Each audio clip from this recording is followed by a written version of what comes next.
Students, we are just continuing our previous chapter.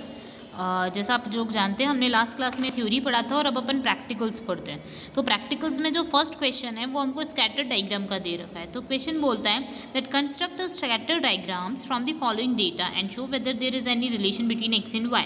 तो आप चाहें तो स्कैटर डायग्राम बनाइए, आप चाहें तो आप डायरेक्ट रिलेशन भी शो कर सकते हैं। जैसे आप लोगों को ये दिख रही है सीरीज एक्स एंड वाई, दो एलिमेंट्स दिख रहे हैं। तो x के अंदर क्या है, नंबर्स क्या है, 4, 4 से पहुंचा 6, 6 से 8, 8 से 10, 10 से 12, 12 से 14, 14 to 16। अब y के बारे में इंफॉर्मेशन दे रखी है 8, 10, 12, 14, 16, 18, 20। तो अगर अपन ये चीज़ देखते हैं तो अपन को ये तो समझ में आता है कि ये कहीं ना कहीं पॉजिटिव रिलेशन शो कर रहा है। मीन्स एक वेरिएबल इंक्रीज हो रहा है, 4 to 6 जा रहा है, तो यहाँ भी 6 to 10 जा रहा है, यहाँ 6 to 8 जा रहा है, यहाँ 10 से 12 जा रहा है। यानी कहीं ना कहीं ये सब क्या होते जा रहे हैं, increase. Means the relation would be same. Relation कैसा है, पॉजिटिव है। ये तो अपन समझ गए कि रिलेशन पॉजिटिव है। अब परफेक्ट पॉजिटिव है या इम्परफेक्ट पॉजिटिव है, ये समझना है।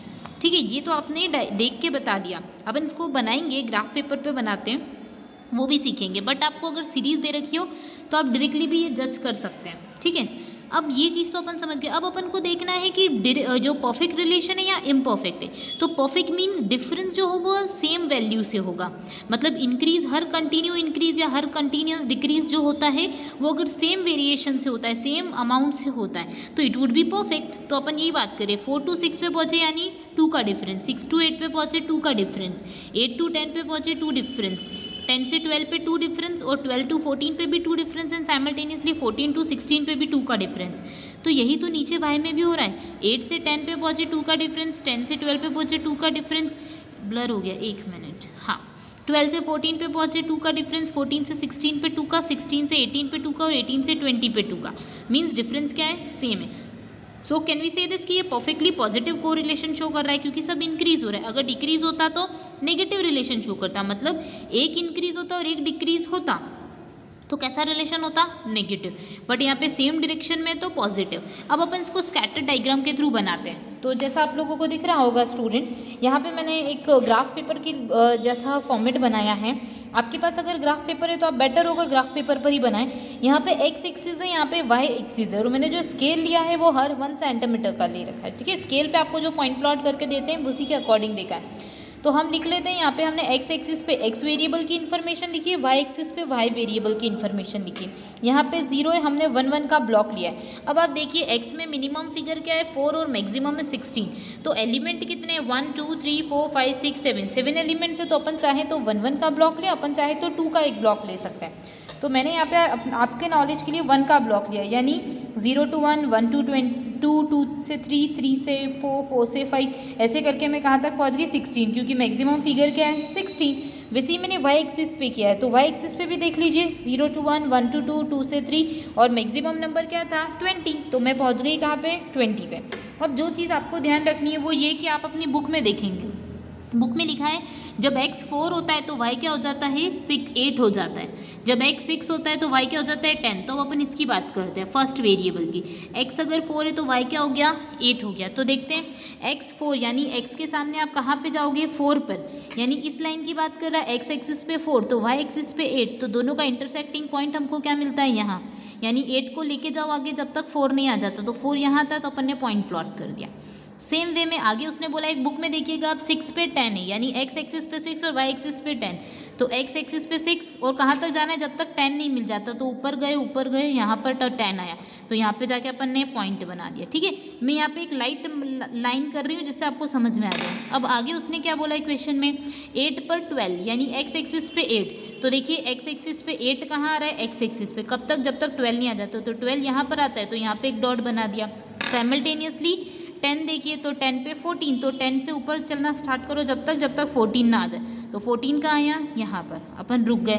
फिर उसके बाद 12 पे 16, तो देखिए 12 यहाँ से चलना स्टार्ट किया, फिर गए कब तक, जब तक 16 नहीं आ जाता वाई एक्सिस का। तो 16 यहाँ पर आया, तो यहाँ पे आके रुक गए। वैसे ही क्या दे रखा है, 14 पे 18, तो 14 पे गए, 18 पे डॉट लगाया।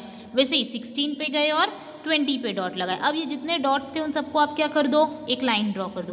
तो आपको पता पड़ा ये तो अपवर्ड शिफ्ट हो रही है। ये कैसे शिफ्ट हो रही है, upward. Means the relation would be positive, relation कैसा हो गया, पॉजिटिव। और इनका ये जो इंक्रीमेंट है ये क्या है, कॉमन फिगर से हो रहा है, ये कैसे हो रहा है, सेम ब्लॉक से या सेम अमाउंट से इंक्रीमेंट हो रहा है, तो ये परफेक्टली पॉजिटिव एलिमेंट है, यानी इनके बीच का जो डिफरेंस है वो क्या है, सेम है, तो इसलिए अपन ने इसको परफेक्टली पॉजिटिव बोला। अगर डायग्राम बनता उल्टा यानी इस टाइप का, तो वो क्या हो जाता, नेगेटिव हो जाता, यानी downward slope he. Hope you got it, ये चीज़ आपको समझ में आई होगी। अब अपन पढ़ते बेटा कार्ल पियर्सन्स कोएफिशिएंट फॉर्मूला, उसके अंदर आपको पता है, थ्योरी पढ़ चुके थे, प्रैक्टिकल है, तो प्रैक्टिकल में सबसे पहले मैं आपको फॉर्मूला बताती हूँ। तो फॉर्मूला क्या होता है, जब अपन को निकालना होता है केपी के according, so the formula is R is equals to summation of dx dy divided by under root of d square x multiply by under root of summation of d square x multiply by summation of d square y. अब ये बहुत complicated formula लग रहा है, but आप steps ध्यान रखिए। First step में आपको निकालना है एक्स बार, आपको दो एलिमेंट देंगे, क्योंकि अपन रिलेशन दो एलिमेंट्स के बीच में ही बनाते हैं, तो आपको दो इन्फॉर्मेशन देंगे या दो वेरिएबल्स देंगे, तो हमको उन दोनों वेरिएबल्स का सबसे पहले मीन निकाल लेना है या फिर एक्स बार निकाल लेना है। दो वेरिएबल है तो पहले एक्स बार निकाल लो, फिर वाई बार निकाल लो, ठीक है। एक्स बार और वाई बार का है, तो एक्स बार का फॉर्मूला क्या होता है, x bar is equals to summation of x divided by n, ठीक है, ये चीज़ आप लोग निकाल लेंगे। फिर वैसे ही एवरेज निकाल लेंगे आप लोग वाई का, तो वाई के लिए फॉर्मूला क्या हो जाएगा, summation of y divided by n. जैसे ही हमारे पास एक्स बार आता है, वाई बार आता है, या फिर हम ये बात करें कि जैसे हमारे पास एवरेज आता है, तो एवरेज से अपन क्या निकाल लेंगे, डिविएशन, डिविएशन निकालते हैं तो क्या आता है, dx, और फिर डिविएशन निकालने के बाद उसका स्क्वायर करना है, यानी स्टेप्स क्या हो गई, फर्स्ट स्टेप में आपको एक्स बार निकालना है, देन आपको डिविएशन निकालना है, यानी कि मीन डिविएशन से निकालना है, फिर उसके बाद आपको मीन जो भी डिविएशन है उसका क्या कर देना है, स्क्वायर, तो आपके पास डायरेक्टली आ जाएगा। अब अपन करते हैं question solve. So question is that कि find out the KP's coefficient of correlation from the following data. X दे रखा है 11, 10, 9, 8, 7, 6, 5, वाई दे रखा है 20, 18, 12, 8, 10, दैट्स इट, ये इन्फॉर्मेशन दी दी। अब अपन रख देते हैं वैल्यू, ठीक है। तो सबसे पहली चीज़ देखिए, यहाँ पे मैंने x लिखा है, यहाँ पे y निकाल, तो सबसे पहले मैं क्या निकाल रही हूँ, dx निकालूंगी। तो सबसे पहली चीज़ प्राइमरी स्टेप में आपको क्या निकालना है, तो सबसे पहले एवरेज निकालना है x बार। तो फॉर्मूला लिखिए, सबसे पहले मैंने आपको यहाँ पे रैंक का फॉर्मूला लिख दिया, बट अपन स्टार्टिंग यहाँ से करेंगे समझने की। सबसे पहले फॉर्मूला होता है x bar is equals to summation of x divided by n. तो एक्स का टोटल कीजिए 11, 10, 9, 8, 7, 6, 5, तो ये सम कितना होता है हमारे पास 56, कितना होता है 56, और नंबर ऑफ ऑब्जर्वेशन कितने, तो 1, 2, 3, 4, 5, 6, 7, यानी आंसर क्या आता है, x bar is equals to summation of x divided by n. तो एक्स की total 56 divided by 7 would gives you 8, तो x कितना आ गया मेरे पास, x बार 8 आ गया। अब वैसे ही अपन y निकाल लेते, एवरेज निकाल लेते y का, तो y का एवरेज क्या होता है, तो y देखिए 20, 18, 12, 8, 10, 5, 4, तो यहाँ का सम कितना हो जाता है 77। 77 इज टोटल ऑफ ऑब्जर्वेशन, है ना, यानी सम ऑफ ऑब्जर्वेशन। अब divided by number of observation कितने, 7, तो लिख देते हैं x bar is y bar is equals to summation of y divided by n, यानी 77 divided by 7 would gives you 11, ये मेरे पास आ गया। अब एवरेज निकालने के बाद हमको क्या निकालना है, डिविएशन मीन्स चेंज निकालना है, तो हमको निकालना है अब dx। तो dx का फॉर्मूला क्या, पहले आप dx निकालेंगे फिर आप dy निकालेंगे, ठीक है। तो dx निकालने के लिए आपके पास कॉमन फिगर क्या आया था, एवरेज कितना आया था, x, तो अब आप सबको x से कंपेयर करेंगे, यानी फॉर्मूला क्या होता है, x माइनस एक्स बार, समझ गए, x यानी कि 11 में से x बार माइनस किया, तो 11 में से 8 माइनस किया, कितना बचा 3, यानी इन सब फिगर के अंदर से हमको 8 माइनस करना है। तो 11 में से 8 किया 3, 10 में से 8 किया 2, 9 में से 8 माइनस किया 1, 8 में से 8 माइनस किया 0, 7 में से 8 माइनस किया -1, 6 में से 8 माइनस किया -2, 5 में से 8 माइनस किया -3, दैट्स इट। आप समझ गए, x माइनस एक्स बार। वैसे ही अब अपन को y के केस में भी करना पड़ेगा, तो सबसे पहले dy निकाल लेते हैं। तो dy निकाला अपन ने, तो अपने पास तो एक्स वाई बार कितना आया था, यानी एवरेज कितना आया था y का 11, तो अपन कंपेयर करते हैं। तो dy निकालने के लिए फॉर्मूला क्या हो जाएगा, y माइनस जो भी y का एवरेज आया था, तो एवरेज कितना आया था 11, तो 11 माइनस 20, y तो 20 है, तो 20 minus 11 would gives you 9, 18 minus 11 would gives you 7, 12 minus 11 gives you 7, 5 मैंने गलत लिख दिया, 12 माइनस 11 नहीं 12 माइनस 11 वुड गिव्स यू 1, मैंने गलत बोल दिया, 8 minus 11 would gives you -3, 10 minus 11 would give you -1, और 5 में से 11 माइनस करेंगे तो -6, और 4 में से 11 माइनस करेंगे तो -7। इन सब का जो टोटल होता है वो 0 आना चाहिए, ये याद रखिए। अगर 0 आ गया यानी आपकी कैलकुलेशन सही है, तो ये जो डिफरेंस निकाला है वो क्या होना चाहिए, 0। That's it. अब अपन को क्या करना है, अब अपन को d2y निकालना है और d2x निकालना है। तो ये जो dx निकाला इसी का स्क्वायर कर दो, और क्या, ये निकाल दिया मैंने, d का स्क्वायर कर दिया। 3 का स्क्वायर 9, 2 का स्क्वायर 4, 1 का स्क्वायर 1, -1 का स्क्वायर 1, 2 का स्क्वायर 4, 3 का स्क्वायर 9। That's it. और इन सब का टोटल कर दिया, तो समेशन ऑफ d2y x कितना आया, 28। वैसे ही d2y निकाल लेते हैं, तो इसका टोटल कितना आता है, तो 9 का स्क्वायर 81, 7 का स्क्वायर 49, यानी सिंपल सी चीज़ है, डिविएशन जो भी आपका आया उसका आपने क्या कर दिया, स्क्वायर कर दिया। 7 का स्क्वायर 49, 1 का स्क्वायर 1, -3 का स्क्वायर 9, -1 का स्क्वायर 1, 6 का स्क्वायर 36, इन 7 का स्क्वायर 49। That's it. अब अपन को निकालना जो है वो है समेशन ऑफ dx dy, जैसा कि हमको फॉर्मूले में रखना है dx dy। तो ये निकालने के लिए आपको पहले dx निकालना है, जो आपने पहले निकाल चुके हैं, और dx का मल्टीप्लाई काय में कर देना है, dy में, यानी इस वैल्यू का इस वैल्यू में मल्टीप्लीकेशन।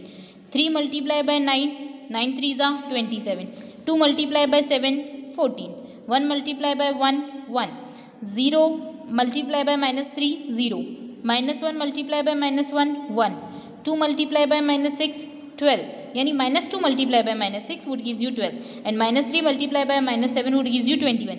अब इन सब का टोटल हमारे पास कितना आता है, 76। अब वैल्यू रख देते हैं, और क्या हमारा हो गया, रैंक कैसे निकलेगी, तो summation of dx dy upon में under root of summation of d2x multiply by d2y। तो फॉर्मूला में वैल्यू रखते हैं, तो समेशन ऑफ dx dy कितना आया बेटा, 76। तो एज इट इज़ कॉपी कर दो, यहाँ पे हम वैल्यू रख देते हैं, मैंने नीचे रखी है 76 अपॉन में।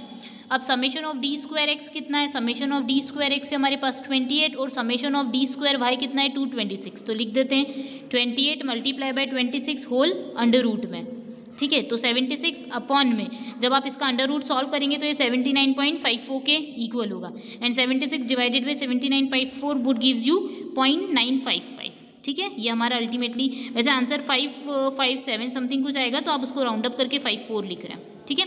That's it. इसके साथ अकॉर्डिंग हमको ये कार्ल पियर्सन्स वाला लॉजिक जो है वो समझ में आ जाता है। अब सबसे सिंपल कॉन्सेप्ट जो है वो है हमारा स्पेरमैन का फॉर्मूला, ठीक है। रैंक कोएफिशिएंट ऑफ कोरिलेशन निकालना स्पेरमैन के रैंक कोएफिशिएंट से, तो ये सीख लेते हैं। ये बहुत ही आसान है। इसमें क्या है, क्वेश्चन नंबर 17 सॉल्व करते हैं।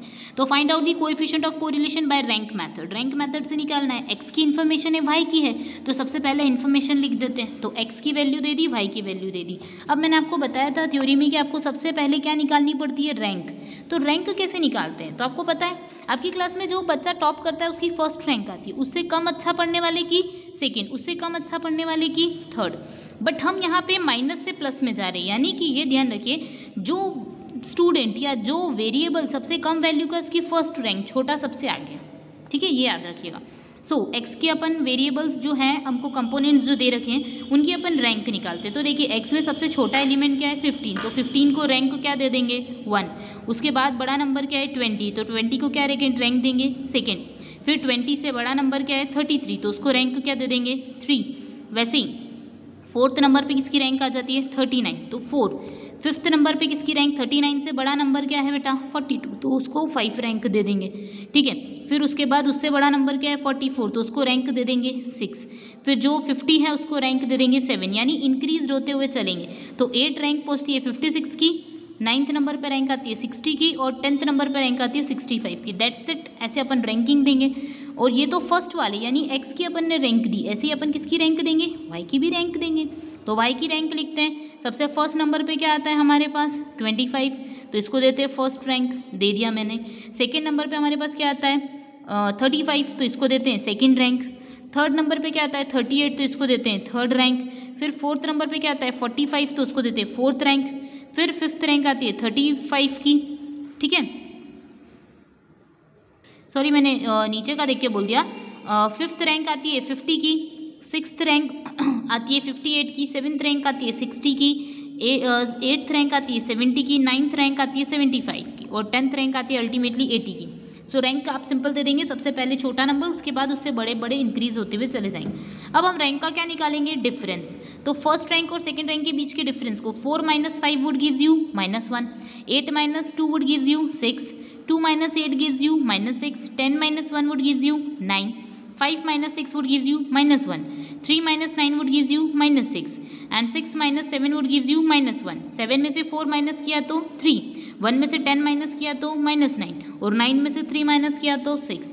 इन सब रैंक का जो डिफरेंस है उसका टोटल कितना आता है बेटा, 0, और 0 ही आएगा इन सब की रैंक का, क्योंकि अल्टीमेटली अपन ने इनको ही सेटअप किया है और कुछ प्लस माइनस ही है, ठीक है। तो हमने एक निकाल दिया, फिर हम डी स्क्वायर निकाल लेते हैं। डी स्क्वायर अल्टीमेटली डिफरेंस जो है आपकी रैंक का उसका स्क्वायर कर देना है। तो किया 1 का स्क्वायर 1, 6 का स्क्वायर 36, 6 का स्क्वायर 36 यानी -6 का स्क्वायर 36, 9 का स्क्वायर 81, 1 का स्क्वायर 1, -6 का स्क्वायर 36, -1 का स्क्वायर 1 एंड 3 का स्क्वायर 9, 9 का स्क्वायर 81 एंड 6 का स्क्वायर 36। That's it. ये हमारे क्या बन गए, d की पावर 2। इन सब का टोटल कितना आता है, 318। अब अपन फॉर्मूला रख देते हैं, तो r is equals to 1 - 6 summation of d की पावर 2 यानी d स्क्वायर अपॉन में n स्क्वायर -1। तो वैल्यू रख देते हैं, 1 की जगह 1 माइनस 6 की जगह 6 और समेशन ऑफ d स्क्वायर कितना है बेटा, इन सब का टोटल कितना है, 318। तो 6 × 318 अपॉन में n कितना है 10, 10 ब्रैकेट में 10 टू दी पावर 2। 10 कैसे आया, तो आपको पता है n means number of observation means 10, तो 10 की पावर 2 -1। तो अल्टीमेटली सॉल्व कर दें तो 1 - 6 × 318 अपॉन में 10 ब्रैकेट में 10 की पावर 2 यानी 100, 100 - 1 वुड गिव्स यू 99, तो 99 × 10 वुड गिव्स यू 990। तो सिंपल हो गया 1 - 6 × 318 अपॉन में 990 यानी कि 1 - 1.19273 अपॉन में 1 - 1098 आएगा, इसका मल्टीप्लाई करेंगे तो, और डिवाइडेड बाय 990। तो अल्टीमेटली आंसर क्या आता है, 1 - 1.9273। इस नंबर को मैंने डायरेक्टली सॉल्व कर दिया और 0.923 हमारा आंसर आ जाएगा। प्लस में आया है तो पॉजिटिव है, सॉरी, और माइनस में आया तो नेगेटिव है, तो ये आंसर जो है वो माइनस है। 1 - 1.9273 इट मीन्स 0.923। That's it. इसके साथ हमारा चैप्टर जो है वो कंप्लीट हो जाए। Hope you got it. ये चीज़ आपको समझ में आई होगी। इससे रिलेटेड क्वेश्चन अब आप लोग सॉल्व कर सकते हैं। Thank you.